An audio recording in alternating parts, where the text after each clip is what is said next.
undersecretaries, tinanong ako, ngayon na ikaw na ang Secretary of DFA at nasa ilalim mo ang OFWs, yung pag-alaga ng OFWs, then I asked Sara the same thing. Sara, ikaw nag-draft, pero ikaw na ang head ng UMWA.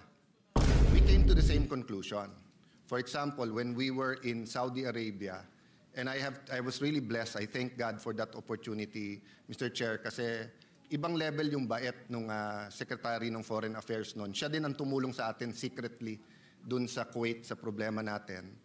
So, bulong ng bulong yung ambassador na tama naman. Pero kasi ang pinag-uusapan natin with the Foreign Minister of Saudi was security. Given at the time, wala pang pandemic, so ang pinag-uusapan din, they have a very good program on anti-terrorism. And namomonitor nila kasi yung umiikot na iba, whether it's a legitimate na evangelization on the Muslim side or whether it's to radicalize and to espouse terrorism. So on one hand, security. On the other hand, economic. Kasi we all know they supply our oil and yung dollar, yung palitan ng dollar sa peso. OFW, wala naman duda kasi daan libo o milyon yung OFW there. But every time na mag-yes siya sa akin, so sinabi, pwede bang tulungan nyo kami kasi may mga bata, wala pang birth certificate kasi lalo kung may asawa tapos nanganak doon, bawal yun eh. Tapos di ba sa Muslim country, pati kung Muslim din yung Pilipino, kailangan ilibing ka agad. Pero syempre yung iba gustong iuwi.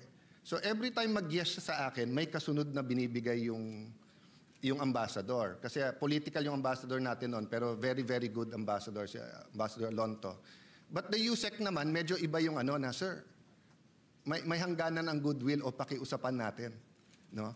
So at that moment, I realized nga na there's a benefit na yung DFA Secretary, siya yung nasa OFW. Kasi nga, all around the world, ang Department of State or ang Foreign Affairs, parang din, next to the little president, next to sa atin hindi masyado, but to Western countries, yung minsan yung primus inter pares nila is the Department of State or the Foreign Affairs. So, iba yung dating pagka ang humingi yung Foreign Affairs Secretary. The same thing happened here.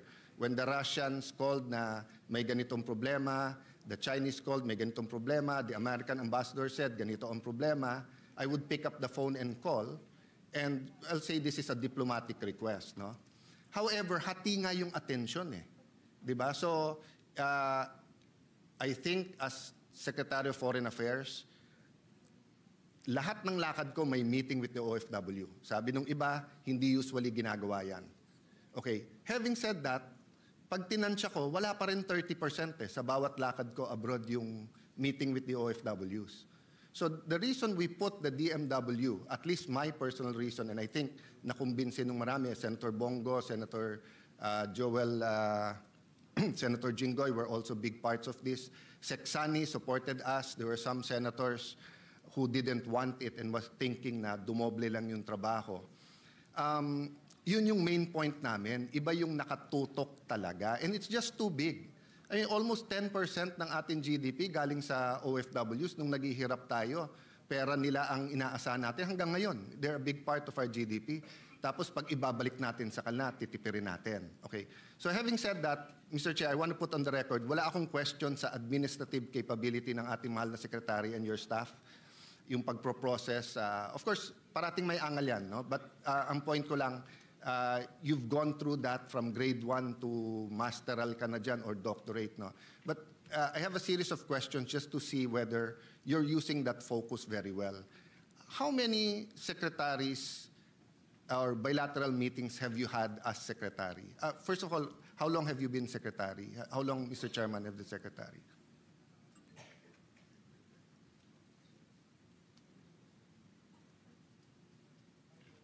Mr. President, 2 years since he was appointed as OIC. Okay, so how many bilateral meetings have he had with either labor secretaries or secretaries of foreign affairs?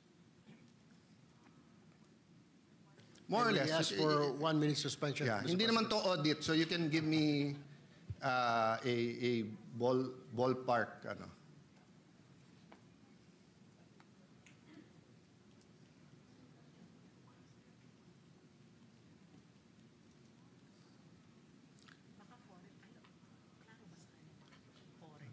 I'm talking about the secretaries nung bansang sa natin pinapadala, ha? Hindi yung secretary natin.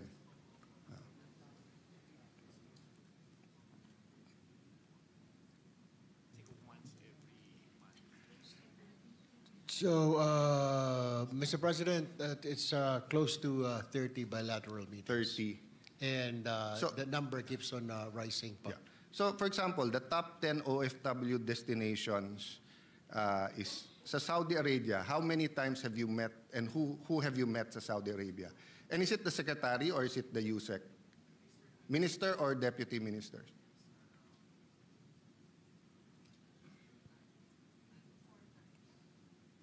Yeah. The labor minister of Saudi about three Three, times, four. Mr. President. The United Arab Emirates is number 2. How many times have you met? 45 times for the labor minister. Labor minister. Singapore minister. Twice. Singapore minister is twice. Have you also Mr. met President. the foreign minister? No.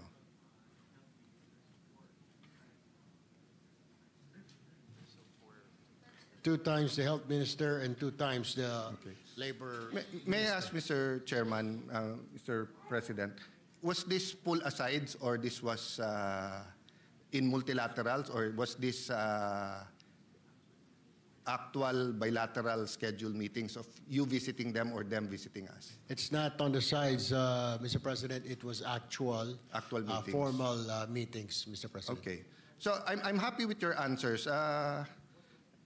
Relative kasi kung 4 times in 2 years, once every 6 months, not that great but not bad. But the point I want to make, Mr. President, is that one of the main reasons also for DMW is to open new markets. Kasi may mga lugar, I don't want to mention it here because of sensitivities, na mas delikado lang talaga. So for example, if we talk about household or kasambahay, di ba? May mga lugar katulad sa Hong Kong na dalawa ang problema. One, yung space, kasi maliit talaga yung bahay, and then yung amount of work, di ba? Pero wala naman tayo masyadong horror stories na kinakatok sila sa gabi ng amo or ng anak ng amo para pagtangkaan sila sexually, di ba? But there are countries where that is a reality, na they have to lock the door or they have to, because nga, for many reasons, whether it's cultural or yung type ng tao, di ba? So, in your 2 years, have we pursued that? And kasi kung titignan ko yung top 10 destinations in the last 20 years, halos pareho no? Hindi nagbabago masyado.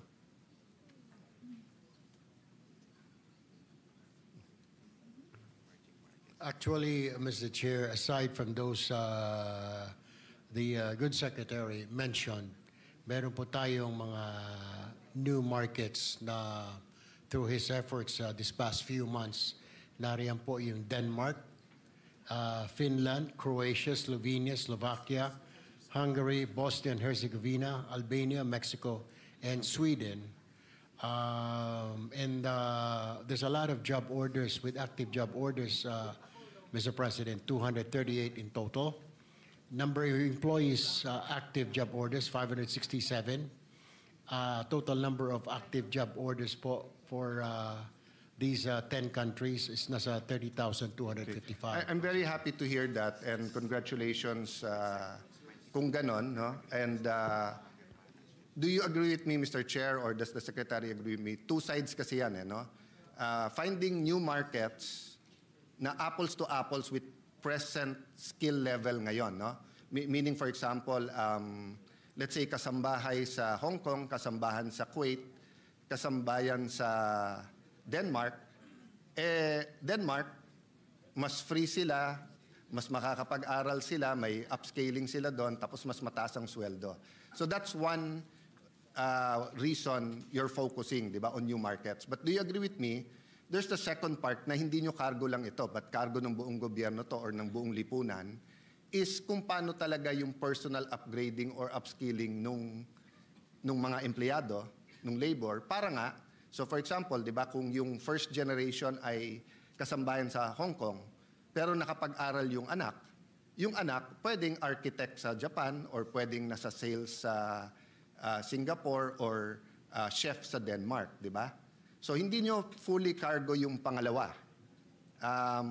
But that's part of your work, correct? Or it's part of our work, no, including us, Senator Erwin, di ba? I mean, madalas nyo naman sabihin din ni Senator Raffy yan at ni Senator Bongo, di ba, na better education para mas maganda din yung trabaho, no? But ang point ko lang, cargo nyo yung una, finding new markets, yan ang trabaho nyo talaga. But yung second, you're part of that. Kasi yung follow-up question ko kasi noon, yung action fund nyo ba, meron na ba kayong programa din doon na doon naman sa upscaling? Yes or no would suffice. I mean, I don't want to take up too much of your time. Yes, Mr. Chair. Yeah. So yes, kasi ang inyong absorption for the last 2 years is 50-60%.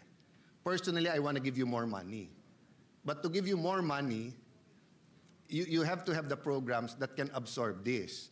So, Mr. Chairman, can I go just a little bit into that? Just a little bit lang, no? Nung panahon ni President Arroyo, I remember, meron yung SuperMaid. Kaya hindi ko makalimutan kasi I met at that time Director General ng TESDA, si Huco. And they were very proud kasi yung SuperMaid nila, yung di lang marunong maglinis, pero marunong gumamit ng washer and dryer. And I saw him in Hong Kong in a restaurant. Tamang-tama, nilapitan ako nung OFW sa Hong Kong. Sabi, sir, ano ba naman yan?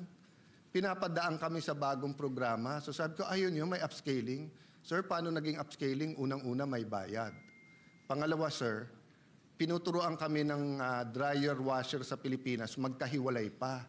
Wala naman dryer at washer dito sa Hong Kong na magkahiwalay. Isang makina na lang yun. So, sa media, sir, maganda yung tinuturo nyo. But in reality, hindi. This was 2009, so 2008. It was 27 years ago. I mean, it's a long time ago. But my point is, there are programs that you can have with TESDA, with CHED, etc., that you can use your... So I'm not proposing you put up your own school.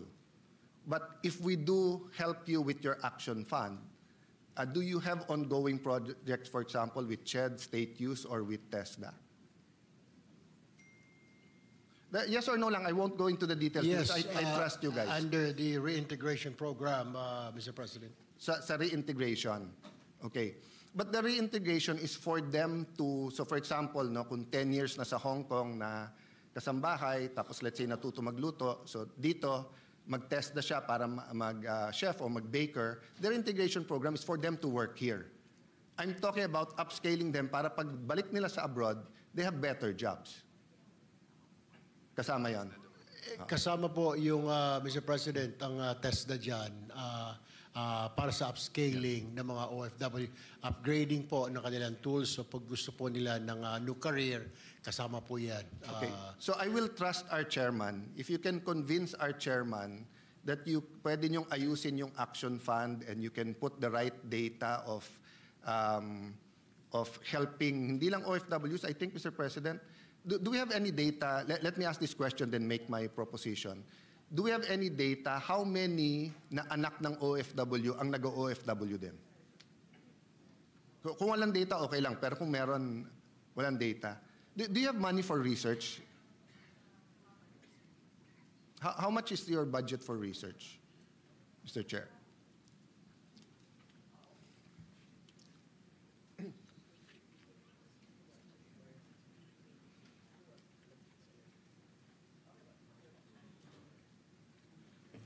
We have, they have 180 million sa DMW, pero OWA has zero. For research, Mr. President. For OWA, zero, yes. And how do they use that 180?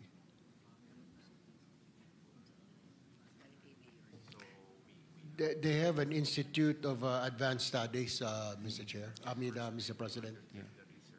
Again, Mr. Chair, maybe I can just do it through your office. But I think in the same manner that whether it's the US or the Philippines, let's say yung Bureau of Agricultural Statistics, if you go to the US, for example, whether it's corn, soya beans, beef, grabe. I mean, ikaw magsasawa sa babasahin mo, di ba? So, I mean, if OFWs contribute that much to us, I think every aspect of their deployment and their daily life, we should have a research about that, di ba? How many of them, for example, even the social cost, di ba? Ang daming nagkakahiwalay na mag-asawa kapag ka matagal na magkahiwalay. So, I won't go into the details of the 180 million. I don't know if it's small or big, but as I said, I will trust the chairman. So two things. One, I'd like to help you sa fund sa research, but I think we'd like to see the research design. It should be something that would really teach all of us, especially coming, you know, we can debate all we want. The two Senator Tulfos get calls every day from OFWs. When Secretary Tuts was alive, her NGO, di ba, was in touch. Si Yusek Sara was with International Organization for Migration. They also have research, etc. Minsan, mas maganda pa research sa abroad tungkol sa OFWs ng Pilipinas. Kaso sa research natin, mukhang kung saan lang ang pakinabang, dun lang natin nire-research. So if I ask NEDA, for example, ilan ba nagkakahiwalay na mag-asawa na OFW, ang tingin ko masasagot nila yung remittances eh. Pero yung social cost, tingin ko hindi nila masasagot. At pinapagalitan natin ang PAGCOR na hindi pwedeng panay pera lang tinitignan nyo sa online, sa Pogo, I mean, my chairman now was also my chairman in dealing with online gaming, di ba? So in the same manner, di ba, I won't accept na yung DBCC or Secretary of Finance or together with Department of Labor and DMW and we'll only have complete statistics pagdating. I know you have a lot of anecdotes, you have a lot of statistics. So don't answer me na because I'm supporting you. I'm saying have a good research design, but I think we should take a look so that we don't repeat our mistakes and then we can do better. So that's one on research. Sa program, same thing. Baka pwedeng pumunta yung secretary dito pag budget hearing ng CHED at mag-usap sila ng CHED. Kasi remember, OFWs ay kalat sa buong Pilipinas. At libre naman ang edukasyon sa lahat ng university. So I wonder if CHED has a program specifically. 10 years ago, pag magtanong ka sa mga high school graduates, sinong gusto mag-abroad, mahigit kalahati nagtataas ng kamay. So shouldn't we have a special program guiding them? I'll give you one example. No? For those who love Japan, dumadami ang migrant workers ng Japan. But to work in Japan, you have to know their language. So, kung first year college pa lang or high school pa lang, sinasabing gusto mo na mag-abroad, and tinutulungan natin sila. Sabihin, eto ang mga... kasi ngayon, ang bata magaling mag-memorize ng Koreano because of K-pop and K-drama. At may mga trabaho din naman sa Korea, di ba?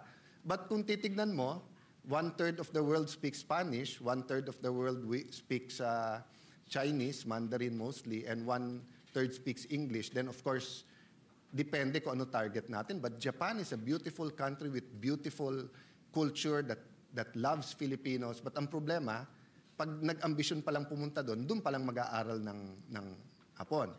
So, I don't know. Should we ask the CHED to do that? Should we ask DepEd? But I'm just saying, dahil kayo nakafocus dyan, at dahil may action fund kayo, baka gusto nyong kahit experiment doon. Kahit sabihin mong 10 students in Southern Luzon, 10, di ba? Parang nga hindi every year, pareho na lang ang pinag-uusapan natin. So, Mr. President, Mr. Chairman, I'll support on 2 reasons. No? One, tinitignan ko budget nila, 8 billion last year, we're proposing sa Senate 11 billion. But ang remittances noong 2024 was $34.5 billion.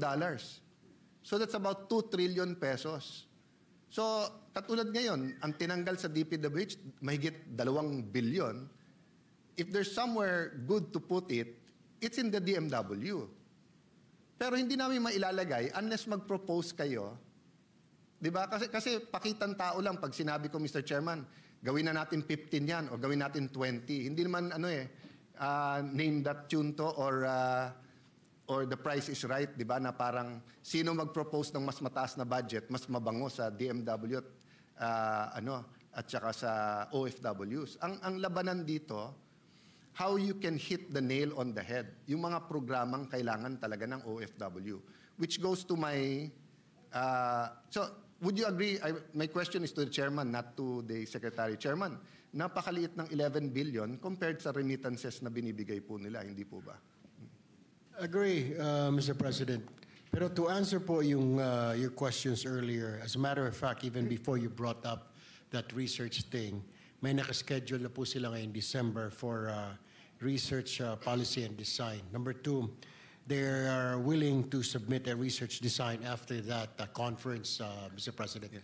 Number three, yes, they have coordination po with the Commission on Higher Education para nga po dyan sa NTESDA, and including Marina na rin po for that upscaling of skills, Mr. Chair, Mr. President. Yes. So I think, I'm happy to hear that, but I think the how is very important.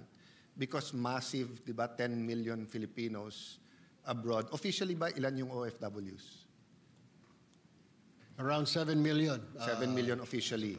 But I would dare say, kasi yung 10, 11 million, matagal na yun. Just in the US, including second, third generation na Amerikano na, 6 million ang... So Filipinos abroad is different from overseas Filipinos abroad. So officially 7 million. 7 million documented yon. Documented po, halo pa rin. OFWs. The documented is around 6 million. Yung the rest is undocumented, Okay. Mr. So President. just because you're dealing with so many people and you're dealing with people from not only all over the country, kasi yung iba nagti-TNT na rin doon habang makakuha ng ibang trabaho, no? So the thing is to come up with creative and innovative programs that really hits the nail on the head.